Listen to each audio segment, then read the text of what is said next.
Okay, Bismillahirrahmanirrahim. Hari ini kita akan membincangkan tajuk bab 12, subtopik 12.2, sistem saraf. Okay, hari ini kita akan membincangkan mengenai membina carta organisasi dan menerangkan struktur sistem saraf. So, sistem saraf ni terdiri daripada yang paling utama, kita panggil dia sebagai saraf pusat. Saraf pusat ni terdiri daripada otak dan juga saraf tunjang. Kemudian kita ada saraf periferi yang terdiri daripada reseptor deria, saraf kranium dan juga saraf spina. Okay, now 2.22 menerangkan fungsi bahagian sistem saraf dalam organisasi gerak balas, which is tadi kan kita dah cakap saraf pusat terdiri daripada otak dan juga saraf tunjang. So kita nak membincangkan otak ni terdiri daripada bahagian apa. Alright, so otak terdiri daripada cerebellum, hypothalamus, kelenjar pituitari dan juga medula oblongata. Dan juga kita akan tengok struktur untuk saraf tunjang. Dan akhir sekali, berkomunikasi tentang bahagian sistem saraf periferi dalam koordinasi sistem gerak balas. So, apakah fungsi sistem saraf periferi? Alright, so kita teruskan. Okay, now tadi kita dah cakap kan, sistem saraf kita terdiri daripada dua. Satu adalah sistem saraf pusat. Satu lagi adalah sistem saraf periferi. Kita ada sistem saraf pusat and then kita ada sistem saraf periferi. Okey, so sistem saraf pusat daripada otak dan juga saraf tunjang. Bayangkan macam ni, dekat otak kita ada saraf-saraf yang halus. So kalau dekat otak ada saraf-saraf yang halus ni, kita kenali dia sebagai saraf cranium. In English kita punya tengkorak nama dia kita kenali sebagai cranium. Therefore saraf-saraf halus yang ada di otak kita kenali dia sebagai saraf cranium. Katakanlah saraf tunjang. Daripada saraf tunjang ni ada saraf-saraf yang keluar sini macam ni kan, maksudnya ada saraf-saraf lain. So saraf-saraf yang ada di saraf tunjang kita kenali sebagai saraf spina. So saraf-saraf yang pinggir ni, alright, which is terdiri daripada dekat otak kita saraf cranium, kalau dekat saraf tunjang ni adalah saraf spina, membentuk sistem saraf periferi. So maksudnya saraf yang asalnya daripada saraf tunjang tu, itu adalah asalnya daripada sistem saraf pusat, itu kita kenali dia sebagai sistem saraf periferi. Alright, so now dekat sini, kat sini sistem saraf cranium menghubungkan otak, organ deria dan juga efektor. So kita nak bayangkan sistem saraf periferi ni dia adalah macam jambatan, dia adalah penghubung antara sistem saraf pusat dan juga efektor ataupun reseptor. Alright. Now, so kita tengok kat sini. Seterusnya, saya ambil satu tau. Example, sistem saraf periferi. Sistem saraf pusat ni kita tak ada masalah sebab dia hanyalah terdiri pada main yang paling besar, which is otak dan juga saraf tunjang. Apakah fungsi sistem saraf periferi? Fungsi sistem saraf periferi ni dia adalah adalah jalan atau laluan yang menghantar maklumat daripada reseptor deria pergi ke sistem saraf pusat, daripada reseptor deria nak pergi ke saraf tunjang ataupun pergi ke otak. So kesimpulan, sistem saraf periferi ni adalah laluan penghubung reseptor dengan sistem saraf pusat. So daripada sistem saraf pusat ni pula, daripada otak ni, macam mana maklumat nak disampaikan, gerak balas dilakukan, itu adalah sistem saraf periferi. So sistem saraf periferi ni penghubung. Alright. So kita tengok di sini. Ini adalah carta organisasi ataupun kita panggil dia sebagai adalah sebagai dia punya conclusion. Carta lah. Dalam sistem saraf. So sistem saraf pusat paling utama adalah sistem saraf sistem saraf manusia. The first one, the main one adalah sistem saraf pusat. Now, sistem saraf pusat terdiri daripada otak dan juga saraf tunjang. Otak kita ni nanti kita akan discuss, dia terdiri daripada beberapa bahagian. Kita ada cerebellum, kita ada hypothalamus, kita ada kelenjar pituitari, kita ada medula oblongata. Now, kalaulah sistem saraf periferi, tadi kan kita kata sistem saraf periferi ni dia sebagai penghubung. Ia sebagai penghubung antara sistem saraf pusat dengan reseptor dan juga dengan efektor. So maksudnya kita nak bayangkan macam ni. Ini adalah reseptor. Kan? Alright. So, ini adalah sistem saraf pusat. Laluan neuron atau laluan impuls tu di sini kita panggil dia adalah sebagai sistem saraf periferi. So dia hubung antara reseptor dan juga sistem saraf pusat. Okey, daripada sistem saraf pusat ni nak pergi ke sini, ini pun juga melibatkan sistem saraf periferi. Okey. Now, right, kita tengok dekat sini. Sistem saraf periferi ni sebenarnya kita boleh spesifikkan lagi mengikut tindak balas, tindakan. Okey, contoh.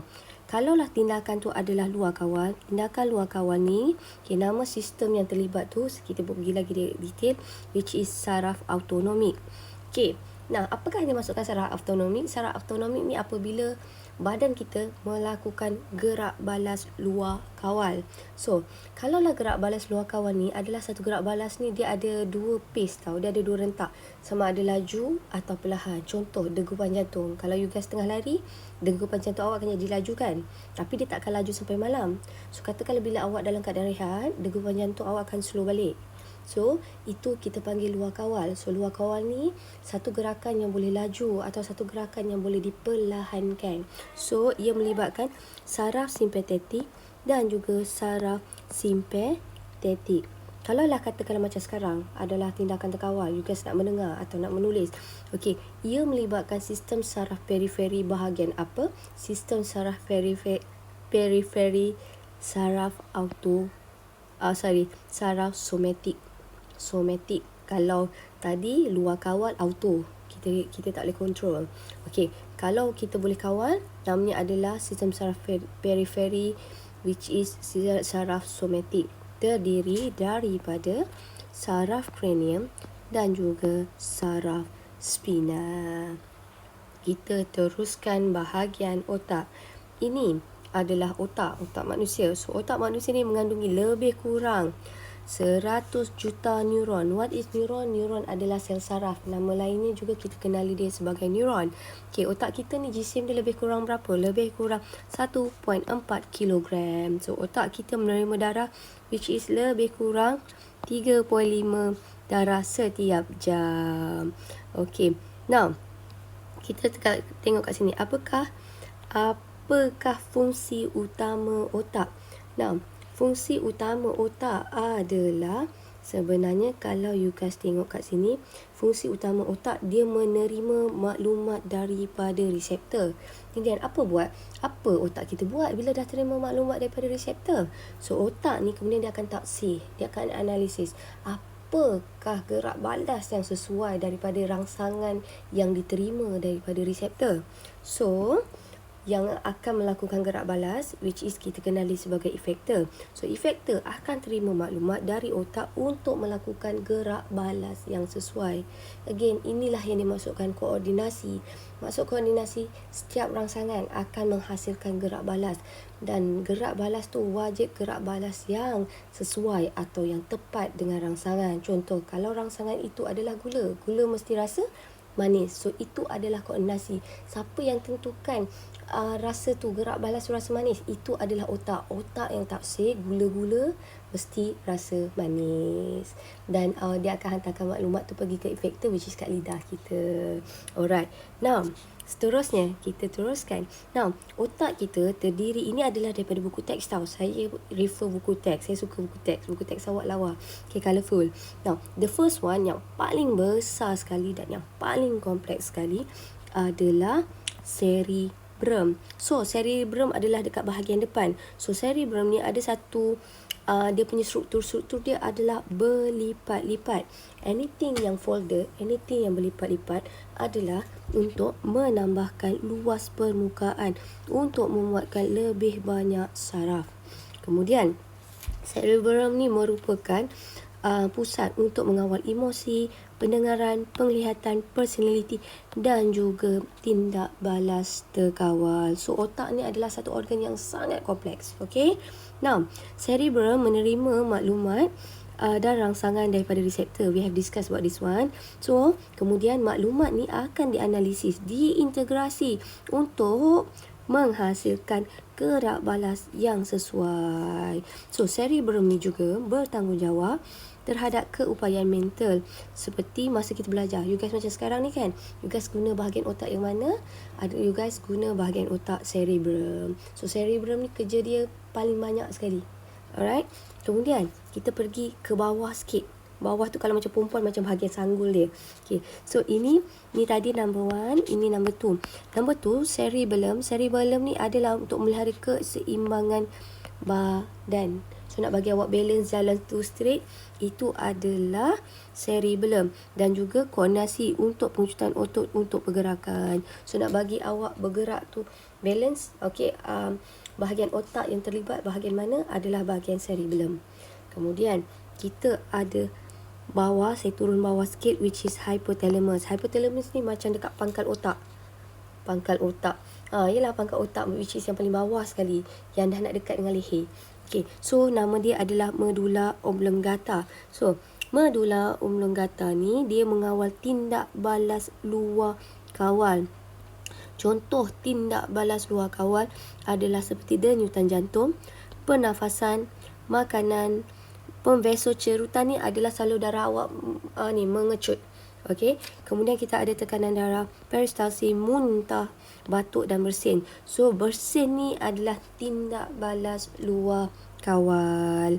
Okey. Kemudian kita naik atas balik sikit. So kita naik atas sikit, kita ada nampak satu bahagian this one. Yang ini kita panggil dia sebagai kelenjar pituitari. Kelenjar pituitari letaknya di bawah hypothalamus. So, apakah itu kelenjar pituitari? Yang ini kita akan belajar dalam sistem endokrin. So, dia adalah kelenjar utama dalam sistem endokrin. So, kelenjar ini merembeskan hormon yang dapat mengawal hormon lain dalam sistem endokrin. Okay, now, last sekali, which is hypothalamus. Yang nombor 5. So, hypothalamus ni adalah mengkoordinasi homeostasis. Apakah itu homeostasis? Setiap perubahan dalam badan kita sedaya upaya untuk kembali kepada keadaan asal, which is keadaan optimum. Contoh, kalau dalam badan kita kurang air, tekanan osmotik kita adalah tinggi. So, badan kita akan sedaya upaya untuk kembali kepada tekanan osmotik yang normal, which is betul. So, badan kita akan minum air. Macam itulah. Itu kita akan discuss later. So, selain daripada hypothalamus ni mengawal koordinasi homeostasis, ia juga like this one mengawal atur suhu badan, keseimbangan air, we have mentioned tekanan darah, kelaparan, dahaga dan keletihan. Dan juga hypothalamus ni sebenarnya dia menghubungkan sistem saraf dengan juga sistem endokrin dan juga mengawal rembesan beberapa jenis hormon.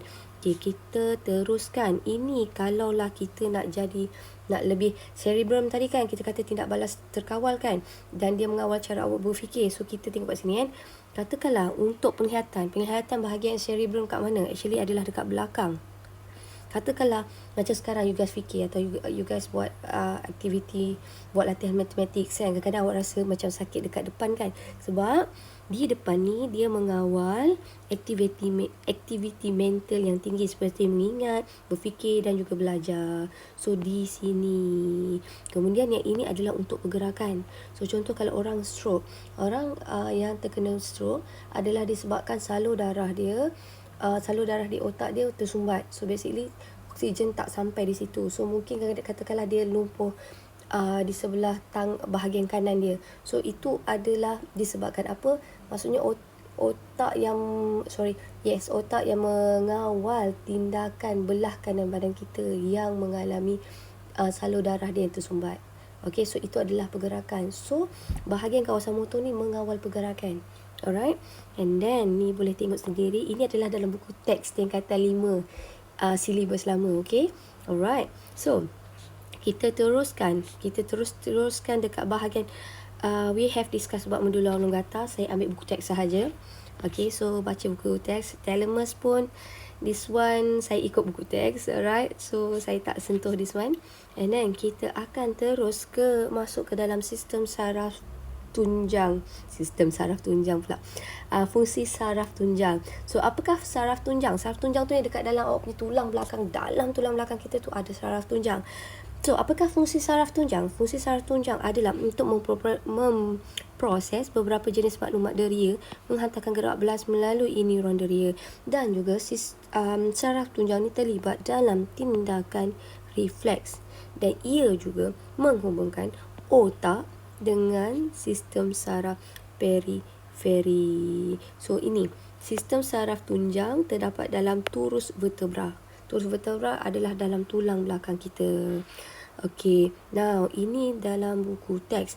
Ini adalah dalam tu. So, saraf tunjang ni kalaulah daripada bahagian depan, gambaran daripada bahagian depan, inilah gambaran dia macam rama-rama sikit kan.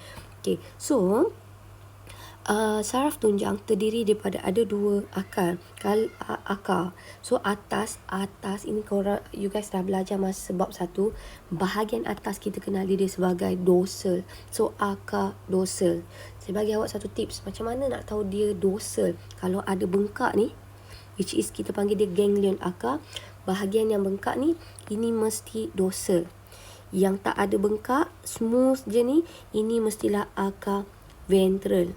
Again, akar dorsal. Kenapa akar dorsal ni mesti bengkak yang we call as ganglion akar dorsal? Sebab di sini letaknya badan sel neuron deria. Dia bengkak adalah untuk letaknya badan sel neuron deria. This one adalah badan sel neuron apa? Neuron deria. Okay, and then yang ni saraf ventral. Akar ventral. Akar ventral ni juga mengandungi neuron. Tapi neuron di sini adalah neuron motor. Motor jiran dia siapa? Motor jiran dia adalah efektor. Kalaulah this one neuron deria jiran dia siapa? Jiran dia adalah reseptor deria. Alright. So, kemudian kita tengok kat sini tau. Saraf tunjang ni dia ada, kalau awak nampak kat sini dia ada dua jenis jirim. Satu yang tengah ni adalah jirim kelabu, yang bahagian luar kita panggil dia sebagai jirim putih. Jirim putih ni mengandungi akson salut myelin. Kita akan belajar nanti. So, akhir sekali kita tengok di sini. Apa akan jadi? Apakah kesan jika berlakunya kerosakan pada sistem saraf? Okey, now kerosakan sistem saraf boleh berlaku akibat kecederaan otak. Sebab itulah kalau naik motor kena pakai helmet, and then helmet tu kena ikat kuat-kuat. Naik basikal pun sama. Okey, dan juga kecederaan saraf. Kecederaan otak boleh berpunca daripada hantukan kepala akibat kemalangan, kecederaan atau terjatuh. Risiko kecederaan otak ni boleh dikurangkan. Tadi we have mention dengan memakai topi keledar ketika menjalankan aktiviti lasak. Macam mana kecederaan sistem saraf boleh berlaku? Ia berpunca daripada saraf tunjang tu mungkin putus atau rosak. Okey, kalau putus boleh menyebabkan kelumpuhan. Risiko kecederaan saraf boleh dikurangkan dengan cara apa? Dengan cara kalaulah dalam kereta, okey, kita perlu memakai tali pinggang keledar. Okey, so kesimpulan dalam tajuk ni, sistem saraf terdiri daripada berapa? Sistem saraf kita terdiri daripada dua. Pertama, paling utama adalah sistem saraf pusat. Okey, kedua adalah sistem saraf periferi. Sistem saraf pusat terdiri daripada apa? Terdiri daripada otak dan juga saraf tunjang. Otak terdiri daripada 5 bahagian utama kita dah belajar. Cerebrum, medulla oblongata, hypothalamus dan kelenjar pituitari. Dalam sistem saraf periferi, ia adalah penghubung antara sistem saraf pusat dengan efektor dan juga reseptor. Dan juga sistem saraf pusat, sistem saraf periferi ni mengawal tindakan. Kalau tindakan tu adalah luar kawal, melibatkan saraf autonomi. Kalaulah terkawal, melibatkan saraf somatik. So, itu sahaja.